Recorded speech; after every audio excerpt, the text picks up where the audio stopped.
नमस्कार। BPSC maker के एक और एपिसोड में आप सभी का स्वागत है। आप सभी जानते हैं कि बिहार की प्रतियोगी परीक्षाओं को लेकर यहाँ पर डेली करंट अफेयर्स की क्लास चलती है, जिसमें बिहार राष्ट्रीय अंतर्राष्ट्रीय तीनों घटनाओं का संग्रह होता है। पिछले 2-3 दिनों से कुछ प्रॉब्लम के कारण चैनल पर क्लासेस अपलोड नहीं हुई थी, लेकिन अब ये समाधान हो चुका है। अब यहाँ पर क्लासेस आपको रेगुलर देखने को मिलेगा। तो जो भी छात्र पहली बार चैनल पर आए हैं, तो आप इस वीडियो को देखिए। अगर आपको लगे कि इस वीडियो श्रृंखला से आपकी हेल्प हो सकती है, तो इसका प्रीवियस वीडियो जो हमने चैनल पर अपलोड किया है, आप लोग जरूर देखिएगा। और बिहार स्पेशल करंट अफेयर्स का जो मंथली संग्रह है, आप लोग उसे भी जरूर फॉलो कीजिएगा। वहां से आपको बहुत सारी चीजें सीखने को मिलेगा। आज के इस सेशन को हम शुरू करें, लेकिन उससे पहले जो पिछले वीडियो में हमने आपसे 3 प्रश्न पूछा था, वो देख लेते हैं। तो इसके तहत हमारा पहला प्रश्न था कि केंद्रीय शिक्षा मंत्रालय द्वारा जारी प्रदर्शन ग्रेडिंग सूचकांक यानी कि पीजीआई सूचकांक अर्थात पीजीआई इंडेक्स में बिहार को किस श्रेणी में रखा गया है। तो इसको लेकर हमने आपको जानकारी दिया है कि बिहार को आकांक्षी 2 श्रेणी में रखा गया, जो कि 9वीं श्रेणी है। ये भी यहाँ से आपको ध्यान रखना, 9वीं श्रेणी के अंतर्गत जो आकांक्षी 2 श्रेणी है, इसके अंतर्गत बिहार को रखा गया है। हालांकि इसको लेकर कंप्लीट जानकारी हमने आपको विस्तार पूर्वक दिया है। दूसरा प्रश्न हमने आपसे पूछा था कि किस राज्य सरकार ने हाल ही में मऊ जंगल जामी योजना शुरू किया है। तो ये योजना संबंधित है उड़ीसा सरकार से। तीसरा प्रश्न पूछा गया था कि कहां हाल ही में प्रथम अंतर्राष्ट्रीय हरित हाइड्रोजन सम्मेलन का आयोजन किया गया। ये इसका पहला संस्करण था, जो कि नई दिल्ली के विज्ञान भवन में आयोजित हुआ। कोशिश कीजिए कि जो भी प्रश्न आप लोगों से पूछे जाएं, आप लोग से कमेंट बॉक्स में लिखें और सारी जानकारी वहां पर विस्तार पूर्वक लिखें। चलिए, इन सब बातों का ध्यान रखिए। अब यहाँ पर हम आ चुके हैं आज के इस सेशन के पहले प्रश्न पे। तो हमारा पहला प्रश्न है कि Bihar chamber of commerce and industries के सदस्यों और या फिर बिहारी व्यापारियों को किस देश में अक्टूबर 2023 में आयोजित होने वाले ट्रेड एक्सपो में शामिल होने का न्योता मिला है। बिहार करंट अफेयर्स के तहत ये एक इंपॉर्टेंट प्रश्न आपके लिए साबित हो सकता है। ऐसे में यहाँ पर हम इस प्रश्न के राइट आंसर की बात करें तो राइट आंसर होगा विकल्प नंबर ए, अर्थात इंडोनेशिया। अब यहाँ पर कुछ चीजें आपको बता दूं, जैसे कि पहला पॉइंट है कि ट्रेड एक्सपो 2023 का आयोजन इंडोनेशिया में किया जाना है। और ये जो आयोजन है, ये आपको ध्यान रखना 18 से 22 अक्टूबर 2023 के मध्य आयोजित होगा यहाँ पर इंडोनेशिया में।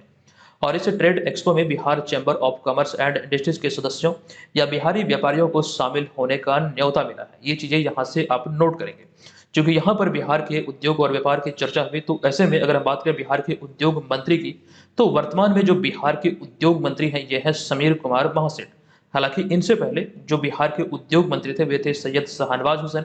और इन्हीं के काल में, यानी कि जिस समय सैयद शाहनवाज हुसैन बिहार के उद्योग मंत्री थे, उन्हीं के कार्यकाल में बिहार में एथनॉल नीति को लागू किया गया था। और एथनॉल नीति को लागू करने वाला बिहार भारत का पहला राज्य है। और इसके अतिरिक्त हमने कई सारी जानकारी आपको ये भी दिया था कि लेदर एंड टेक्सटाइल पॉलिसी को भी बिहार ने लॉन्च किया है। अब यहाँ पर कुछ और भी एक्स्ट्रा फैक्ट की हम चर्चा कर लें, तो ऐसे में यहाँ पर हमारा अगला पॉइंट है कि वर्तमान में जो बिहार के वित्त मंत्री हैं, ये है विजय कुमार चौधरी। अब यहाँ पर कुछ चीजें हम आपको एक्स्ट्रा बतलाने वाले हैं, ध्यान पूर्वक सारे चीजों को देखिएगा। दरअसल अगला पॉइंट है कि वित्त मंत्री विजय कुमार चौधरी ने इस वर्ष फरवरी 2023 में 17वां आर्थिक सर्वेक्षण यानी कि 17वां इकोनॉमिक सर्वे पेश किया। और इस 17वें आर्थिक सर्वेक्षण से संबंधित एक अहम पॉइंट यह है कि इस आर्थिक सर्वेक्षण के अनुसार 2021-22 में प्रति व्यक्ति आय जो थी, इसमें 6400 रुपये की वृद्धि के साथ यह 2022-23 में बढ़कर 54,383 रुपये हो गई। तो ये संबंधित है 17वें आर्थिक सर्वेक्षण से, जो कि वित्त मंत्री विजय कुमार चौधरी के द्वारा पेश किया गया। हालांकि इसके अतिरिक्त हमने एक सेपरेट वीडियो में बिहार बजट के बारे में भी जानकारी दिया है। आप यहाँ पर ऊपर आई बटन पर क्लिक करके बिहार बजट के पूरे निचोड़ को पढ़ सकते हैं, देख सकते हैं। यहाँ से नो डाउट आपको बहुत सारी चीजें सीखने को मिलेगा। हालांकि हम बिहार बजट 2023-24 की बात करें तो 2,61,885 करोड़ रुपए का बजट पेश हुआ है। और इस बजट में अगर हम बात करें मुख्य रूप से जो अधिक राशि का जो आवंटन है, वो शिक्षा के लिए किया गया है। ठीक है, ये चीजें यहाँ से आप ध्यान रखेंगे। इस वीडियो को देख के आप सारी चीजें यहाँ से प्राप्त कर सकते हैं। फिलहाल यहाँ पर जो प्रति व्यक्ति आय की बात हुई, जो कि आपको ध्यान रखना है, इसके आधार पर 2022-23 में बढ़कर यह हो गई 54,383 रुपये। लेकिन वहीं पर इनसे मिलते जुलते कुछ और हम फैक्ट की बात करें, ये रिपोर्ट बिहार से संबंधित है। यहाँ से आपके एग्जाम में प्रश्न पूछे जाने की प्रबल संभावना है। दरअसल छोटे बिजनेस के लिए कर्ज लेने में बिहार देश में अब सबसे आगे निकल चुका है। इस रिपोर्ट के बारे में इन सारे पॉइंट में चीजों को विस्तार से लिखा गया है। जैसे कि पहला पॉइंट है कि हाल ही में आई credit information company Cliff high mark की एक रिपोर्ट के अनुसार सबसे ज्यादा माइक्रो लोन लेने के मामले में तमिलनाडु को पछाड़कर बिहार शीर्ष राज्य बना है। माइक्रो लोन अर्थात तो छोटे बिजनेस के लिए जो लोन लिया जाता है, ऐसे में अगर हम देखें तो तमिलनाडु को पछाड़कर लोन लेने के मामले में बिहार अब पूरे भारत में राज्यों की श्रेणी में शीर्ष स्थान पर पहुंच गया है। इसको यहाँ पर डिटेल में आंकड़ों के आधार पर अगर हम समझें तो रिपोर्ट के अनुसार मार्च 2023 तक बिहार में 48,900 करोड़ रुपए का कुल माइक्रो फाइनेंस यानी कि एमएफआई लोन लिया गया, जो कि कुल पोर्टफोलियो का 14.5% था। यानी कि पूरे भारत में अगर हम बात करें जितना लोन लिया गया छोटे बिजनेस के लिए या फिर माइक्रो लोन के रूप में, तो उनमें से 14.5% जो हिस्सेदारी रहा वो बिहार का रहा, और इस मामले में बिहार पहले स्थान पर रहा। ये चीजें यहाँ पर ध्यान रखिए। वहीं पर हम तमिलनाडु की बात करें तो तमिलनाडु में यह 46,300 करोड़ रुपए है, जो कि कुल पोर्टफोलियो का महज 13.7% है। हालांकि ये बिहार से पीछे है, दूसरे स्थान पर अभी पहुंच चुका है। लेकिन अब तक मौजूदा समय तक तमिलनाडु शीर्ष स्थान पर था, लेकिन हाल ही में जो रिपोर्ट आई अब यहाँ पर बिहार इसमें पहले स्थान पर पहुंच गया है। हालांकि इस रिपोर्ट में कुछ चीजों का और भी जिक्र किया गया कि इस रिपोर्ट के अनुसार बिहार में कर्जदारों के ऊपर औसत बकाया 27,200 रुपये है, जबकि तमिलनाडु में यह औसत है 26,600 रुपये। अर्थात कहने का तात्पर्य यहाँ पर यह है कि अब छोटे बिजनेस के लिए कर्ज लेने के मामले में बिहार पूरे देश में सबसे आगे निकल गया। और अगर हम बात करें कर्जदारों की औसत बकाया की, तो उनके ऊपर 27,200 रुपये का बकाया है, यानी कि लोन है। तो इतनी सारी जानकारी इस रिपोर्ट से संबंधित आप ध्यान रखेंगे। दूसरे प्रश्न पे अब हम लोग आ चुके हैं। हमारा दूसरा प्रश्न है कि हाल ही में 14 जुलाई 2023 को इसरो ने श्रीहरिकोटा से अपना मिशन चंद्रयान-3 लॉन्च किया है। अपना मिशन चंद्रयान-3 लॉन्च किया। बताएं कि वैज्ञानिकों की टीम में बिहार के किस जिले के रवि कुमार शामिल थे। बिहार के किस जिले के रवि कुमार इस कह सकते हैं मिशन में शामिल थे, जिन्हें आप यहाँ पर इस तस्वीर में देख सकते हैं। आपको बता दूं इस प्रश्न का जो राइट आंसर है ये है विकल्प नंबर सी, यानी कि सीतामढ़ी। अब यहाँ पर चीजों को विस्तार पूर्वक अगर हम लोग देखें तो हाल ही में 14 जुलाई 2023 को आंध्र प्रदेश के श्रीहरिकोटा स्थित सतीश धवन अंतरिक्ष केंद्र से चंद्रयान-3 को लॉन्च किया गया। ये लॉन्च कहां से किया गया, ये बहुत इंपॉर्टेंट है। तो आंध्र प्रदेश के जो सतीश धवन अंतरिक्ष केंद्र है श्रीहरिकोटा में, यहीं से ये चंद्रयान-3 को लॉन्च किया गया। अगर यहाँ पर हम बात करें चंद्रयान-2 की, तो चंद्रयान-2 जो 2019 में लॉन्च हुआ था, तो इसको लेकर यहाँ पर जानकारी दिया गया है कि चंद्रयान-2 अर्थात पिछले मिशन के प्रयास के विफल होने के 4 साल बाद यह मिशन आया है, अर्थात चंद्रयान-3। चंद्रयान-2 जो 2019 में लॉन्च किया गया, हालांकि ये विफल रहा था। इसके 4 वर्ष पश्चात अभी हाल ही में चंद्रयान-3 लॉन्च किया गया 14 जुलाई 2023 को। यहाँ से प्रश्न एग्जाम में बन सकते हैं। तो अगर हम बात करें यहाँ पर इस मिशन की, तो इसरो के वैज्ञानिकों की टीम में बिहार के सीतामढ़ी जिले के रवि कुमार भी शामिल हैं, जिन्हें चंद्रयान-3 की नेटवर्क सिक्योरिटी की जिम्मेदारी दी गई है। यहाँ से आपको ध्यान रखना है, मिशन चंद्रयान-3 के अंतर्गत बिहार के सीतामढ़ी जिले के रवि कुमार को नेटवर्क सिक्योरिटी की जिम्मेदारी दी गई है। दरअसल वर्ष 2012 में रवि कुमार जो कि सीतामढ़ी के हैं, ये बेंगलुरु में बतौर सैटेलाइट साइंटिस्ट इसरो को ज्वाइन किए थे।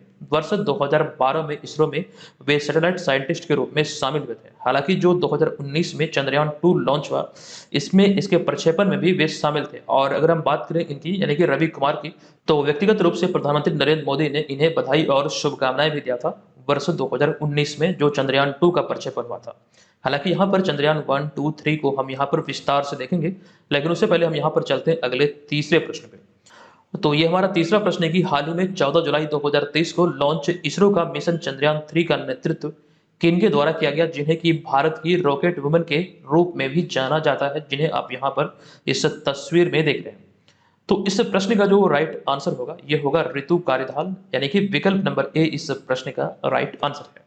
संबंधित तथ्यों की बात करें तो पहला पॉइंट है कि रितु कारिधाल भारतीय अंतरिक्ष अनुसंधान संगठन यानी कि इसरो की एक प्रमुख साइंटिस्ट है, जो कि चंद्रयान-3 के प्रक्षेपण का नेतृत्व की है। ये नाम आप ध्यान रखेंगे, रितु कारिधाल, जो कि उत्तर प्रदेश की रहने वाली है। अब यहाँ पर कुछ चीजें और भी है।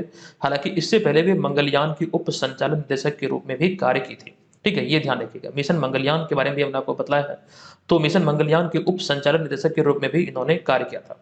हमारा यहाँ पर अगला पॉइंट है रितु कारिधाल, अर्थात उनका जन्म लखनऊ उत्तर प्रदेश में हुआ था और उन्हें भारत की रॉकेट वुमन के रूप में जाना जाता है। ये चीजें यहाँ से ध्यान रखिएगा। जिस प्रकार से डॉक्टर एपीजे अब्दुल कलाम को मिसाइल मैन के नाम से जाना जाता है, और ये एक बहुत इंपॉर्टेंट प्रश्न है, एग्जाम में कई बार पूछे गए, उसी प्रकार से अब यहाँ पर आपको ये ध्यान रखना है कि रितु कारिधाल जो कि उत्तर प्रदेश की रहने वाले, इन्हें रॉकेट वुमन ऑफ इंडिया के रूप में जाना जाता है। ठीक है, ये ध्यान रखना आपको। अब यहाँ पर हमारा अगला पॉइंट होगा मिशन चंद्रयान से संबंधित, जहां से आपके एग्जाम में प्रश्न अराइज हो सकते हैं, यह प्रबल संभावना यहाँ से बनती है। तो सबसे पहला जो अति महत्वपूर्ण पॉइंट है, ये है डेट इसका। तो 14 जुलाई 2023 को इसरो द्वारा मिशन चंद्रयान 3 को सतीश धवन अंतरिक्ष केंद्र श्रीहरिकोटा अर्थात आंध्र प्रदेश से लॉन्च किया गया।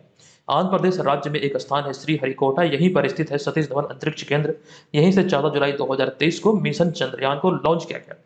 अगला पॉइंट है कि यह मिशन चंद्रयान 3 चंद्रमा के दक्षिणी ध्रुव पर लैंड करेगा। और अगला पॉइंट यहाँ पर यह है कि इसे LV-M3M4 रॉकेट के माध्यम से लॉन्च किया गया है। कई बार यहाँ से भी प्रश्न बनते हैं कि किस रॉकेट के माध्यम से इसे लॉन्च किया गया। अब इसके अतिरिक्त हमारा अगला पॉइंट है कि विक्रम व प्रज्ञान क्रमशः इसके लैंडर और रोवर का नाम है। जिस प्रकार से चंद्रयान 2 में भी हमने आपको जानकारी दिया था कि इसके लैंडर और रोवर का नाम क्रमशः विक्रम और प्रज्ञान है, तो उसी प्रकार से चंद्रयान 3 में भी आपको ध्यान रखना है कि नाम में हालांकि ऐसा कोई परिवर्तन नहीं किया गया है। इसका नाम है जो लैंडर का, यह है विक्रम, जबकि रोवर की बात करें तो इसका नाम रखा गया है प्रज्ञान। तो ये चीजें यहाँ से आप ध्यान रखेंगे। अब यहाँ पर जो तीनों चंद्रयान मिशन है, इसके बारे में हम यहाँ पर शॉर्ट में जानकारी आपको दे दें। सबसे पहले बात करते हैं चंद्रयान 1 के बारे में। तो चंद्रयान 1 को PSLV C2 से 22 अक्टूबर 2008 को श्रीहरिकोटा के सतीश धवन अंतरिक्ष केंद्र से लॉन्च किया गया था।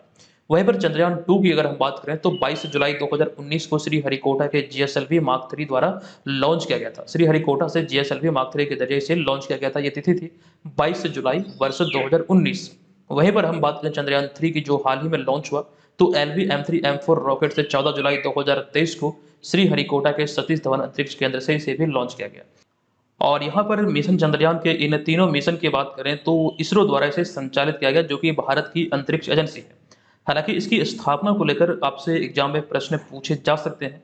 तो विभिन्न देशों की जो सरकारी अंतरिक्ष एजेंसी है, उसकी स्थापना को लेकर यहाँ पर चीजें आप देख रहे हैं।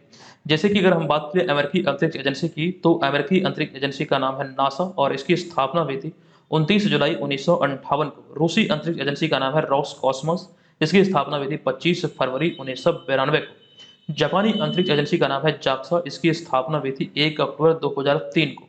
वहीं पर हम बात करें भारतीय अंतरिक्ष एजेंसी की, तो भारतीय अंतरिक्ष एजेंसी है इसरो, इसकी स्थापना हुई थी 15 अगस्त 1969 यानी कि 1969 को। तो इतनी सारी अहम जानकारी यहाँ से आप ध्यान रखेंगे। चलिए फिलहाल यहाँ पर अब हम आ चुके हैं चौथे प्रश्न पे।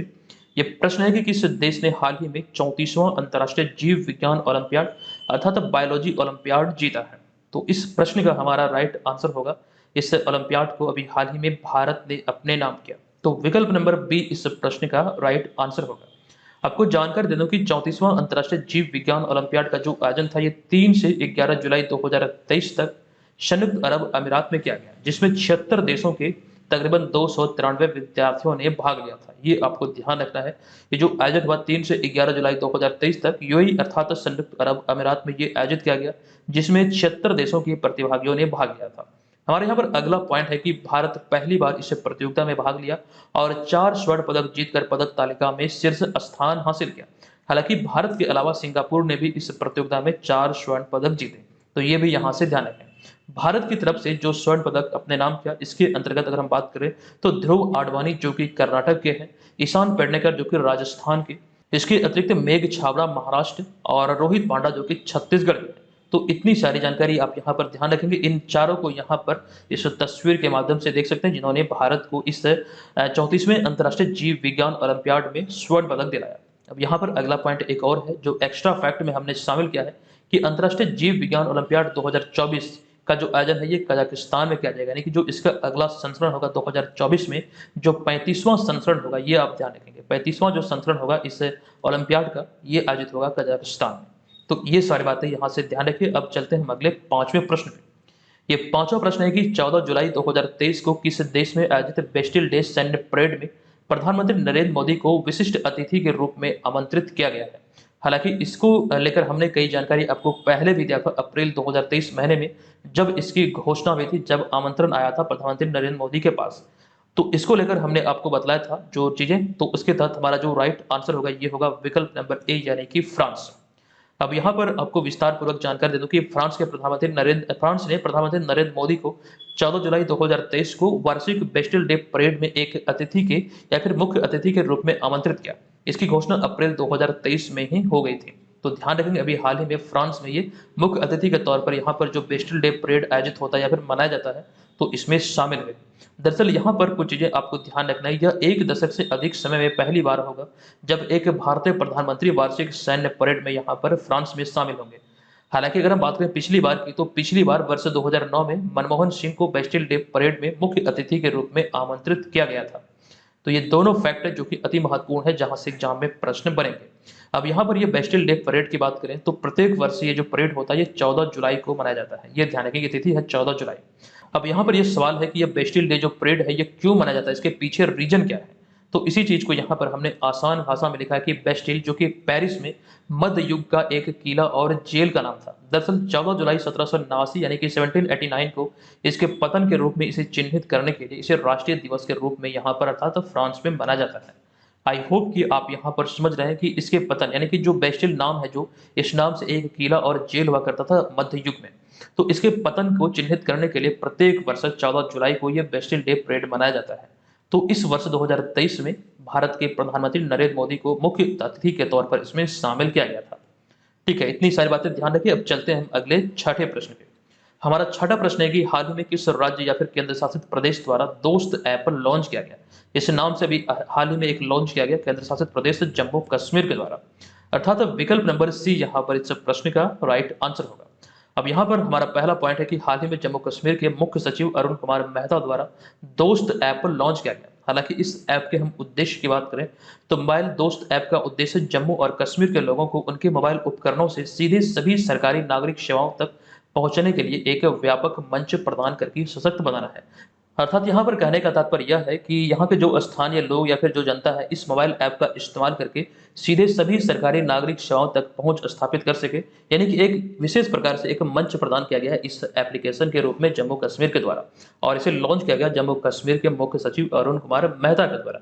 ये चीजें यहाँ से ध्यान रखें। जबकि वहीं पर अगर हम बात करें बिहार के मुख्य सचिव की, ये जानकारी हमने आपको दिया था कि वर्तमान में जो बिहार के मुख्य सचिव हैं ये है आमिर सुबहानी। आपको याद होगा हमने बताया था ये सिवान के रहने वाले हैं जो कि वर्तमान में बिहार के मुख्य सचिव हैं। एक बार मैं पुनः रिपीट कर दूं कि वर्तमान में बिहार के मुख्य सचिव हैं आमिर सुबहानी। ठीक है, अब यहाँ पर अगले प्रश्न पे जाने से पहले एक जानकारी मैं आपको टेस्ट सीरीज से संबंधित देने वाला हूँ। दरअसल जो आपका 69वीं बीपीएससी एग्जाम प्रस्तावित है यह है 30 सितंबर 2023 को। आयोग की तरफ से जो दिशा निर्देश आया है, ऐसे में बात करें तो ये एग्जाम आपका आयोजित होगा 30 सितंबर 2023 को, और इस एग्जाम को लेकर बीपीएससी मेकर ऐप पर ये कोर्स संचालित है। हालांकि इस कोर्स में हजारों विद्यार्थी ज्वाइन कर चुके हैं, एडमिशन ले चुके हैं। आप भी इस कोर्स को ज्वाइन करके यहाँ से ये तमाम चीजों को प्राप्त कर सकते हैं, जिसमें आपका सिलेबस आधारित नोट्स होगा, करंट अफेयर्स का पूरा पैकेज होगा, बिहार जीके आदि नोट्स होंगे, sectional test, previous year paper आदि इसमें आपको दिया जाएगा। अगर इसके तहत हम टेस्ट सीरीज की बात करें तो 40 फुल लेंथ इसमें टेस्ट शामिल है, जो आपकी घर बैठे तैयारी का बेहतर तरीके से आकलन करेगा। आप ये जान पाएंगे कि आगामी एग्जाम के दृष्टिकोण से आप कितने प्रिपेयर हैं। इस कोर्स के एक्चुअल फी की बात करें तो इसका एक्चुअल फी है 799 रुपया, लेकिन इसमें अभी एक ऑफर आया है। ऑफर का लाभ लेने के लिए आपको प्रोमो कोड अप्लाई करना है, जिसके बाद यहाँ पर इस कोर्स में आपको लगभग 50% का डिस्काउंट मिल जाएगा। और इस कोर्स को एक्सेस करने के लिए बीपीएससी मेकर ऐप को प्ले स्टोर से डाउनलोड कीजिए, वहीं पर आपको सारी चीजें मिलेगी। चलिए अब यहाँ पर हम आ चुके हैं 7वें प्रश्न पे। ये प्रश्न है कि हाल ही में भारत सरकार ने ऑनलाइन गेमिंग या फिर कसिनो जैसे खेल में कितना प्रतिशत जीएसटी लगाया है। दरअसल इस प्रश्न के हम राइट आंसर की बात करें तो इसका राइट आंसर होगा ऑप्शन नंबर सी, यानी कि 28%। हालांकि कुछ चीजें यहाँ पर पहले से ही संचालित थी, लेकिन इसका जो दायरा है ये थोड़ा सा बढ़ाया गया है, इसमें कुछ चीजें और ऐड की गई हैं। वो चीजें आप यहाँ पर देख रहे हैं। जैसे कि पहले पॉइंट की हम बात करें तो सरकार सभी ऑनलाइन गेमों पर 28% का टैक्स लगाना चाहती है, ताकि युवाओं को इन्हें खेलने की लत से या फिर लत लगने से रोका जा सके। इसी उद्देश्य को लेकर अभी हाल ही में सरकार ने ऐसी घोषणा की है।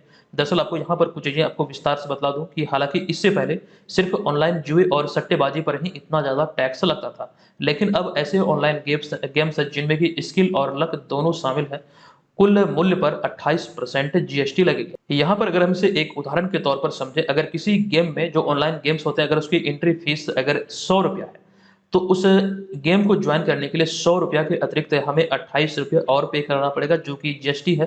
तो कुल मिला के बात करें तो 100 रुपया वाला जो एंट्री फी होगा गेम का, तो उसके लिए आपको 128 रुपया पे करना पड़ेगा। ठीक है, ये चीजें यहाँ से आपको ध्यान रखना है। 28% है जिसमें जीएसटी लगाया गया है, जो भी ऑनलाइन गेम्स है जहां पर खास करके स्किल और लक दोनों शामिल हैं। ठीक है, ये चीजें यहाँ से ध्यान रखिएगा। इसके पीछे सरकार का उद्देश्य है कि जो युवाओं को इस ऑनलाइन गेम्स का, जितने भी मोबाइल गेम्स हैं, खास करके ऑनलाइन गेम्स हैं, उसके लत जो लगे हैं, उससे रोकना या फिर उसे समाप्त करना ही इसका एक मूल उद्देश्य है। चूँकि यहाँ पर जीएसटी की बात हुई, तो जीएसटी के बारे में कुछ चीज़ें आपको बतला दूँ, जैसे कि जीएसटी का जो पूरा नाम होता है हिंदी में, वस्तु एवं सेवा कर, अर्थात गुड्स एंड सर्विस टैक्स। ये भारत में वस्तुओं और सेवाओं की आपूर्ति पर उपयोग किया जाने वाला या फिर लगने वाला एक अप्रत्यक्ष कर यानी कि इनडायरेक्ट टैक्स है। तो ध्यान रखेंगे, जीएसटी एक इनडायरेक्ट टैक्स अर्थात अप्रत्यक्ष कर का उदाहरण है। हमारे यहाँ पर अगला पॉइंट जीएसटी से संबंधित है कि जीएसटी को 101वें संविधान संशोधन अधिनियम 2016 द्वारा लाया गया था और आधिकारिक तौर पर 1 जुलाई 2017 को भारत में जीएसटी लागू किया गया था। हालांकि विश्व के दृष्टिकोण से देखें तो ऐसे में एक जानकारी आपको ध्यान रखना है कि कर चोरी अर्थात टैक्स चोरी को कम करने के लिए 1954 में जीएसटी लागू करने वाला पहला देश फ्रांस बना था। ये चीजें यहाँ से ध्यान रखेंगे। और 1954 को लेकर हमने आपको जानकारी दिया था कि भारत और चाइना के मध्य 1954 में ही पंचशील समझौता हुआ था और ये प्रश्न आपके एग्जाम में पूछा हुआ प्रश्न है, आपको याद होगा, हमने कई बार बतलाया है। नेक्स्ट अब यहाँ पर हमारा 8वां प्रश्न है कि हाल ही में एलन मस्क द्वारा किस नाम से आर्टिफिशियल इंटेलिजेंस कंपनी लॉन्च किया गया है, अर्थात एआई कंपनी जो लॉन्च हुआ है एलन मस्क के द्वारा, इसका नाम क्या है। एआई का जो ही पूरा नाम होता है ये होता है आर्टिफिशियल इंटेलिजेंस। तो किस नाम से ये आर्टिफिशियल इंटेलिजेंस कंपनी लॉन्च किया गया, तो राइट आंसर होगा XAI, अर्थात विकल्प नंबर बी यहाँ पर इस प्रश्न का राइट आंसर होगा। और एलन मस्क को आप यहाँ पर इस तस्वीर में भी देख सकते हैं। अब यहाँ पर इनसे संबंधित तथ्यों की बात करें तो सबसे पहला पॉइंट हमारा है कि अरबपति व्यवसायी एलन मस्क ने चैट जीपीटी निर्माता ओपन एआई के साथ प्रतिस्पर्धा करने के इरादे से अपनी आर्टिफिशियल इंटेलिजेंस कंपनी XAI को लॉन्च किया है। तो ये चीजें यहाँ पर ध्यान रखना है। मार्केट में अभी आर्टिफिशियल इंटेलिजेंस बहुत ज्यादा खबरों में है, तो हो सकता है यहाँ से आपके एग्जाम में प्रश्न बने। 2-3 चीजें यहाँ पर हमने शामिल किया है जहाँ से एग्जाम में प्रश्न बनना स्वाभाविक है, लेकिन उससे पहले यहाँ पर हम इस कंपनी के उद्देश्य की बात कर लेते हैं।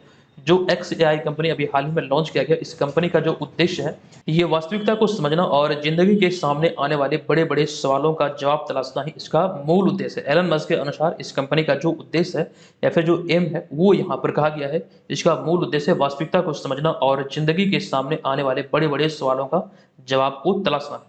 हालांकि इसके अतिरिक्त विकल्पों पर जब आप नजर डालेंगे तो यहाँ पर आपको दिखेगा एक बार्ड और एक दिखेगा चैट जीपीटी। इसको लेकर यहाँ पर हमने पॉइंट को शामिल किया है कि हाल ही में आर्टिफिशियल इंटेलिजेंस चैट जीपीटी को ओपन एआई द्वारा लॉन्च किया गया। हालांकि आप सभी जानते हैं कि चैट जीपीटी जो एक आर्टिफिशियल इंटेलिजेंस है, इसका निर्माता का नाम है ओपन एआई। वहीं अगर हम बार्ड की बात करें जो विकल्प नंबर ए में आप यहाँ पर देख रहे हैं, तो इसके अतिरिक्त आपको ये भी ध्यान रखना है कि बार्ड नाम से आर्टिफिशियल इंटेलिजेंस गूगल द्वारा हाल ही में लॉन्च किया गया है। तो ये चीजें यहाँ से एग्जाम में पूछे जाने की प्रबल संभावना है। नेक्स्ट अब यहाँ पर हम चलते हैं अगले प्रश्न पे। हमारा अगला होगा 9वां प्रश्न। ये प्रश्न है कि किस देश द्वारा हाल ही में भूटान के छात्रों के लिए चिकित्सा छात्रवृत्ति की शुरुआत की गई है, तो राइट आंसर होगा जापान द्वारा भी हाल ही में इसकी शुरुआत की गई। विकल्प नंबर ए यहाँ पर इस प्रश्न का राइट आंसर होगा। दरअसल यहाँ पर पहला पॉइंट है कि जापान द्वारा हाल ही में भूटान के छात्रों के लिए चिकित्सा छात्रवृत्ति की शुरुआत की गई है और इसके लिए भूटान की रॉयल सिविल सर्विस कमीशन ने जापान के स्वास्थ्य कल्याण विश्वविद्यालय के साथ एक समझौता किया है। ये चीजें यहाँ से ध्यान रखें। अब यहाँ पर जो कि भूटान की बात हुई, तो भूटान को लेकर भारत के संदर्भ में जानकारी देते हैं कि भारत जो अपना देश है ये भूटान का सबसे बड़ा व्यापारिक भागीदार है। चीजों को यहाँ से ध्यानपूर्वक देखिएगा। वर्तमान में जो हम आंकड़ों की बात करें तो अपना भारत भूटान का सबसे बड़ा व्यापारिक भागीदार बनकर उभरा है। हालांकि एक नवीनतम रिपोर्ट की बात करें भारत और अमेरिका के संदर्भ में, तो वाणिज्य मंत्रालय की एक रिपोर्ट हाल ही में आई थी, तो यहाँ पर उसी का जिक्र हमने किया है कि वाणिज्य मंत्रालय की नवीनतम रिपोर्ट के अनुसार वित्त वर्ष 2022-23 में अमेरिका भारत का सबसे बड़ा व्यापारिक भागीदार बनकर उभरा है। भारत के दृष्टिकोण से बात करें तो ये भूटान का सबसे बड़ा व्यापारिक भागीदार है, लेकिन वहीं पर हम बात करें अमेरिका के दृष्टिकोण से तो अमेरिका भारत का सबसे बड़ा व्यापारिक भागीदार है। दोनों चीजों को आसान शब्दों में समझने का प्रयास कीजिएगा, यहाँ से एग्जाम में प्रश्न बन सकते हैं। अब यहाँ पर हम अगले पॉइंट पे बात करें तो आंकड़ों के अनुसार भारत और अमेरिका के बीच द्विपक्षीय व्यापार 2022 से 23 में 7.65% बढ़कर 128.55 बिलियन डॉलर का हो गया है। हालांकि वर्तमान में अगर हम बात करें भारत के सबसे बड़े व्यापारिक भागीदार देश के दूसरे स्थान की, तो चाइना इसमें दूसरे स्थान पर है अमेरिका के बाद। ये चीजें यहाँ से आपको नोट करना है। अगर आपको इस सीरीज से हेल्प मिल रही है तो प्लीज वीडियो को लाइक कीजिए, चैनल को सब्सक्राइब करके हमें सपोर्ट जरूर कीजिए। बहुत लोगों की शिकायत है कि सर आपके वीडियो का नोटिफिकेशन हम तक नहीं पहुंच पाता है। हालांकि हमने यहाँ पर एनालिटिक्स में देखा भी कि आप लोग नोटिफिकेशन के माध्यम से वीडियो बहुत कम देखते हैं। इसका मतलब यही है कि आप लोग नोटिफिकेशन को ऑन नहीं किया है। तो नोटिफिकेशन को ऑन करने के लिए जहां पर आप सब्सक्राइब किए हैं चैनल को, वहीं पर आपको एक बेल का आइकन दिख रहा होगा, उस पर क्लिक करके आप वहां पर सेलेक्ट कर लें ताकि चीज़ें आपको बेहतर तरीके से मिले। जब भी वीडियो चैनल पर अपलोड हो तो उसकी सूचना सबसे पहले आप तक पहुंचे। ठीक है, नोटिफिकेशन बेल को प्रेस करना बहुत जरूरी है।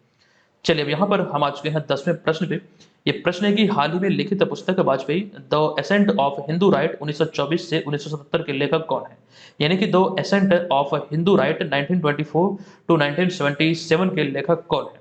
तो इस प्रश्न का जो हमारा राइट आंसर है यह है अभिषेक चौधरी, अर्थात विकल्प नंबर ए इस प्रश्न का राइट आंसर होगा। इस पुस्तक का नाम है Vajpayee the ascent of Hindu right 1924 to 1977। इस पुस्तक के लेखक की बात करें तो अभिषेक चौधरी द्वारा हाल ही में इस पुस्तक को लिखा गया है और इस पुस्तक में दिवंगत प्रधानमंत्री अटल बिहारी वाजपेयी की शुरुआती वर्षों के बारे में विस्तार पूर्वक वर्णन किया गया है। इस पुस्तक को पिकाडोर इंडिया पब्लिकेशन द्वारा प्रकाशित किया गया है। ये भी आप ध्यान रखेंगे, पब्लिकेशन से भी संबंधित कई बार एग्जाम में प्रश्न बनते हैं। हालांकि इस पुस्तक के अतिरिक्त हालिया लिखित कुछ प्रमुख पुस्तक व लेखकों की बात करें जो आपके एग्जाम में पूछे जा सकते हैं, जैसे कि पहला है Vipin the man behind the uniform, इसके लेखक है रचना विष्ट रावत। हालांकि ये सारी बातें हमने ऑलरेडी आपको बतलाया है। दूसरा जो बुक है यह है as good as my word, इसके लेखक हैं K M Chandrashekhar. War and women के लेखक हैं एम ए हसन। तुम पहले क्यों नहीं आई, इसके लेखक Kailash Satyarthi. Winning the inner battle के लेखक हैं क्रिकेटर शेन वॉटसन। जीते जी इलाहाबाद, इसके लेखक हैं ममता कालिया। अगला है India economy from Nehru to Modi, इसके लेखक हैं भोपाले बालकृष्णन। एक और है कलर्स ऑफ डिवोशन, यह है अनिता भरत साहब। इसको लेकर हमने जानकारी 2 दिन पहले ही आपको दिया था। ये सारी बातें यहाँ से ध्यान रखें। अब 11वां प्रश्न है कि प्रधानमंत्री नरेंद्र मोदी को फ्रांस के सर्वोच्च सम्मान grand cross of the legion of honour से नवाजा गया है और वे इस सम्मान पाने वाले कौन से भारतीय प्रधानमंत्री बने? यहाँ पर आने नहीं बल्कि यहाँ पर पाने होगा। यह सम्मान पाने वाले प्रधानमंत्री नरेंद्र मोदी कौन से प्रधानमंत्री या फिर कौन से भारतीय प्रधानमंत्री बने हैं? तो इस प्रश्न का जो हमारा राइट आंसर होगा ये होगा विकल्प नंबर ए, यानी कि ये सम्मान पाने वाले ये पहले भारतीय प्रधानमंत्री बने हैं। अब यहाँ पर चीजों को आप विस्तार से देखिए। पहला पॉइंट है कि वर्तमान व पंद्रहवें प्रधानमंत्री नरेंद्र मोदी को फ्रांस के सर्वोच्च सम्मान grand cross of the legion of honour से नवाजा गया। प्रधानमंत्री नरेंद्र मोदी यह सम्मान पाने वाले पहले भारतीय प्रधानमंत्री बने हैं। बहुत इंपॉर्टेंट है, एग्जाम में प्रश्न बनना यहाँ से स्वाभाविक है। हमारा यहाँ पर अगला पॉइंट है कि उन्हें दुनिया भर के विभिन्न देशों से कई सम्मान जो मिले हैं। इसके तहत यहाँ पर 2023 की अगर हम बात करें, 2023 में जो अब तक उन्हें सम्मान मिला है, जहां से एग्जाम में प्रश्न बन सकते हैं, तो इसमें हमारा पहला पॉइंट है कि जून 2023 में मिस्र द्वारा ऑर्डर ऑफ द नाइल सम्मान से इन्हें सम्मानित किया गया। मई 2023 में पापुआ न्यू गिनी द्वारा companion of the order of लोगोहू से इन्हें सम्मानित किया गया था। और इसके अतिरिक्त एक और है जो कि मई 2023 से ही संबंधित है कि companion of the order of Fiji द्वारा इन्हें सम्मानित किया गया था। हालांकि इसके अतिरिक्त प्रधानमंत्री नरेंद्र मोदी को जो और सम्मान मिले हैं विभिन्न देश और संस्था द्वारा, उसका जिक्र यहाँ पर किया गया है। हालांकि ये सभी आप लोगों को हमने कई बार बताया है, लेकिन इन सभी में एक दो है जो कि बहुत इंपॉर्टेंट है। जैसे कि हम सियोल शांति पुरस्कार की बात करें तो दक्षिण कोरिया की तरफ से वर्ष 2019 में इन्हें सम्मानित किया गया। एक और है संयुक्त राष्ट्र पर्यावरण कार्यक्रम की तरफ से इन्हें वर्ष 2018 में champion of the earth award से सम्मानित किया गया। तो प्रधानमंत्री नरेंद्र मोदी को मिले कुछ सम्मान जहां से एग्जाम में प्रश्न बन सकते हैं, वो सभी बातें यहाँ पर हमने आपको बता दिया। नेक्स्ट अब यहाँ पर 12वां प्रश्न है कि निम्नलिखित में से किन्हें हाल ही में लिथुआनिया में भारत के एम्बेसडर के रूप में नियुक्त किया गया है? तो राइट आंसर होगा देवेश उत्तम, यानी कि विकल्प नंबर ए, जिन्हें आप यहाँ पर इस तस्वीर में भी देख रहे हैं। आपको यहाँ पर जानकारी दें कि हाल ही में भारतीय राजनयिक देवेश उत्तम को यूरोपीय देश लिथुआनिया में भारत के अगले राजदूत के रूप में नियुक्त किया गया और वे 2003 बैच के भारतीय विदेश सेवा यानी कि IFS के अधिकारी। तो इतनी सारी जानकारी यहाँ से ध्यान रखिए। चलिए अब यहाँ पर हम चलते हैं आज के प्रश्न की ओर, लेकिन उससे पहले जो जानकारी हमने इस कोर्स के बारे में दिया, इस कोर्स को ऑफर पीरियड में आप ज्वाइन करके यहाँ पर टेस्ट सीरीज को अटेंड कर सकते हैं। इसके माध्यम से घर बैठे आपकी तैयारी का बेहतर आकलन होगा और करंट अफेयर्स का जो पैकेज है, चाहे आप बिहार की किसी भी प्रतियोगी परीक्षा की तैयारी में लगे हैं, करंट अफेयर्स का पूरा पैकेज यहाँ पर आपको मिल जाएगा 2022 से अब तक का। हालांकि इसका प्रीवियस कुछ मटेरियल भी है जो कि आप यहाँ से निःशुल्क प्राप्त कर सकते हैं। ठीक है, जो छात्र इच्छुक हैं इस कोर्स को जरूर ज्वाइन कीजिएगा। ज्वाइन करते वक्त आपको प्रोमो कोड अप्लाई करना है BM100 का। अब यहाँ पर आज की इस वीडियो में 3 प्रश्नों की बात करें तो हमारा पहला प्रश्न है स्कूली शिक्षा सूचकांक के परफॉर्मिंग ग्रेडिंग इंडेक्स में बिहार का कौन सा जिला राज्य में अव्वल रहा? दूसरा प्रश्न है कि कौन सा देश हाल ही में ग्लोबल क्राइसिस रिस्पॉन्स ग्रुप में शामिल हुआ है? तीसरा प्रश्न है कहाँ हाल ही में भारतीय आम महोत्सव आमरस का आयोजन किया गया? ये सारी बातें ऑलरेडी हमने आपको विस्तार पूर्वक बताया है। आप लोग कमेंट बॉक्स में जाइए, वहां पर लिखिए कि इसका राइट आंसर क्या होगा। तो दोस्तों आज के इस सेशन को यहाँ पर हम समाप्त करते हैं। ये वीडियो आपको कैसा लगा कृपया आप लोग अपनी राय ज़रूर दीजिएगा। और साथ ही साथ एक नया सीरीज स्टार्ट हुआ है जिसमें हम आपको वैसे प्रश्नों का संग्रह बतला रहे हैं। खास करके बिहार स्पेशल प्रश्नों की यहाँ पर बात हो रही है जो आपके एग्जाम में 100% पूछे जाने की संभावना है। तो प्लेलिस्ट पर जाकर आप उस वीडियो को देख सकते हैं। एक नया सीरीज हुआ है, एक सीरीज स्टार्ट हुआ है एक्सपेक्टेड प्रश्नों का, जो expected Bihar special current affairs है। इस नाम से वहाँ पर चैनल पर आपको सीरीज मिल जाएगा। आप उसे जरूर देखिए, निश्चित तौर पर वहाँ से आपको फायदा होगा। चलिए मिलते हैं नेक्स्ट वीडियो में, तब तक के लिए धन्यवाद। जय हिंद।